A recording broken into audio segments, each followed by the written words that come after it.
नालासोपारा पूर्व बिलालपाडा परिसरामध्ये बसच्या धडकेत एका तरुणाचा मृत्यू झाला आहे। नीरज कुमार जयस्वाल असे या तरुणाचं नाव आहे। ही घटना शनिवारी सकाळी 7:30च्या सुमारास घडली।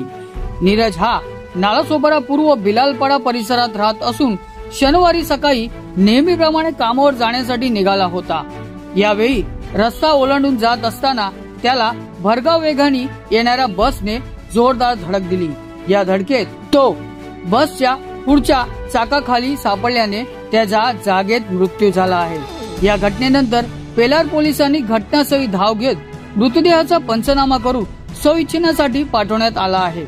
या घटनेनंतर बस चालक फरार झाला असून बस चालकाच्या विरोधात पेलार पोलीस ठाण्यात गुन्हा दाखल करण्यात आला आहे। सध्याची परिस्थिती पोलिसांनी बस जप्त केली असून फरार चालकाचा शोध चालू असल्याचे सांगितले आहे। या घडलेल्या अपघातामुळे नागरिकांनी वाहन चालकाच्या बेदरकारपणावर प्रश्न उपस्थित केला आहे।